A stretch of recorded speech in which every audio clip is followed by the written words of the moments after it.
Something to keep in mind at all stages of conlanging is the idea of mutual translatability.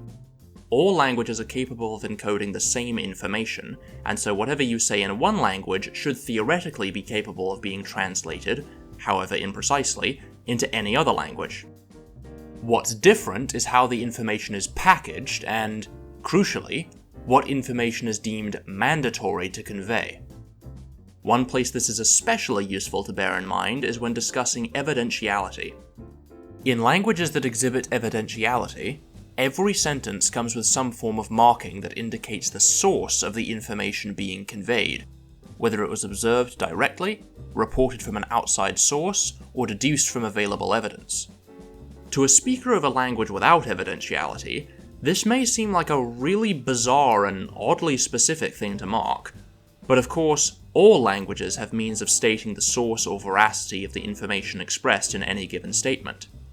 In English, we have adverbs like apparently and seemingly, which serve to express that the information is second-hand or not directly understood. Or we can use phrases like I saw that or it seems that to identify the specific source of the information. The difference is that in languages with evidentiality, this isn't just an optional bit of extra info, it's an inseparable property of the grammar, usually being marked on the verb in a similar way to tense, aspect, and mood. According to linguist Alexander Eichenwald, evidentiality can be found in about 1/4 of the world's languages, while more than half of the languages surveyed by the World Atlas of Language Structures have some form of grammaticalized evidential marking. However, different languages vary considerably in what categories of evidence they distinguish between. The most basic evidential systems simply mark whether or not the speaker has first-hand evidence of what they're saying. In Turkish, for example, "Başkan geldi" means "the president arrived," but it has the underlying implication that the speaker personally witnessed this event happening. However, if we swap out the definite past tense suffix for the indirect past tense suffix to make "Başkan gelmiş," the meaning becomes "apparently the president arrived," implying that the speaker wasn't there to see it, but knows about it by some other means that's left ambiguous. More complex systems will make further distinctions based on the nature of the evidence, with the most common subdivisions being reportative evidence or hearsay, meaning that the information was obtained from someone else, or inferential evidence, meaning the information can be deduced from context. A small number of languages go even further than this, dividing the first-hand evidential into different forms of sensory information, such as visual versus auditory information, and a very small number of languages make even finer distinctions. But how do these systems come about in the first place? There are two main ways evidentiality can evolve. The more common and more intuitive way is for evidential markers to derive from words or phrases related to the source of evidence. It's very common for verbs of sensation, like to see, to hear, or to listen, to become grammaticalized evidentials. In Tariana, the visual evidential is transparently related to the phrase I see, while the non-visual evidential comes from the verb to hear. Reportative evidentials almost always come from verbs of speech. In Lesgian, the hearsay evidential evolved from a phrase that means one says. Inferential evidentials may come from verbs like to seem or to sense, or from adverbs like probably. In this type of system, the unmarked verb will most often imply direct or first-hand evidence, and all other forms of evidence will receive overt marking. Alternatively, the other method of evolving evidentiality is to derive the evidentials from repurposed verb morphology, usually a tense, aspect, or mood that has to do with result. In the English phrase, Mary is gone, the main verb is in the present tense, but the verb go is rendered as a past participle, so the statement describes a present result of a past action. What this essentially means is, Mary isn't here now, because presumably she went out, and therein we have an inferential interpretation. A similar process led to the evidential system in Bulgarian, in which the past aorist participle is used to create 4 different evidential categories. In Lithuanian, the active participle is used for reportative evidence, while the passive participle communicates inferential evidence.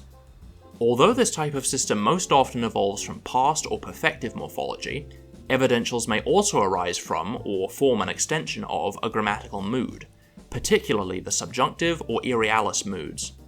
And there are even some attested cases of evidentiality evolving from future morphology. One of the main differences between these two origins of evidentiality is that, due to their etymology, evidentials derived from verb morphology will still have some lingering tense, aspect, or mood information bundled into them. In Turkish, for instance, the miş suffix conveys both indirect evidentiality and the past tense in a single suffix, and thus occurs independently of the definite past tense suffix. In fact, combining both suffixes results in a remote past interpretation. This also means that evidentials derived from verb morphology can often only occur in certain tenses, aspects, and moods. In contrast, lexically derived evidentials are usually distinct from tense and aspect morphology and aren't as restricted in their distribution. However, even then, evidentials are frequently used to convey numerous other subtleties of meaning.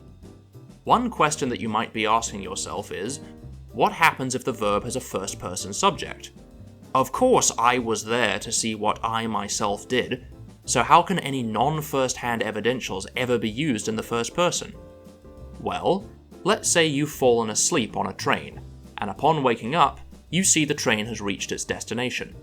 In Turkish, you might say, gelmişim, apparently I've arrived, with the evidential signaling that up until this point, you weren't aware of this.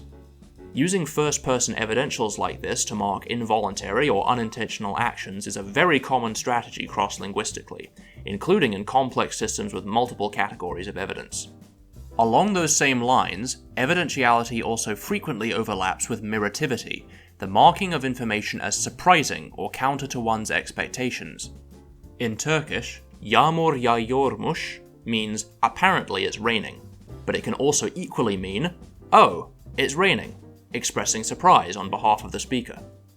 Finally, another element that's sometimes related to evidentiality is the dubitative mood, which expresses information as doubtful or uncertain.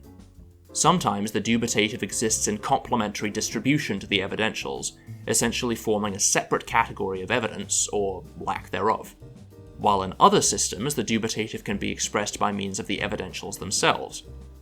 In Turkish, a dubitative meaning can be accomplished by reduplicating the indirect past suffix. So while gitmişler means apparently they've gone, gitmişmişler means it seems they've gone, but I doubt it. Similarly, in Bulgarian, the dubitative is formed by using the past aorist participle on both the copula and the lexical verb. These sorts of interactions with other modal elements should happen naturally as the system evolves, so it's worth having a play around with your evidential system and seeing what sorts of meanings you can extrapolate from mixing it with other morphology, keeping the etymology of your evidentials in mind along the way. So in summary, if you want to include evidentiality in a conlang, decide what categories of evidence the language will distinguish between, choose the source of your evidentials, whether from lexemes or verb morphology, work out how they interact with tense, aspect, and mood, and decide what other uses or secondary meanings the evidentials might have. All in all, evidentiality is a really fun way of exploring various nuances of grammar and pragmatics, and challenges you to think about translation in a distinctly non-English way, and that alone makes it a valuable asset to a conlang.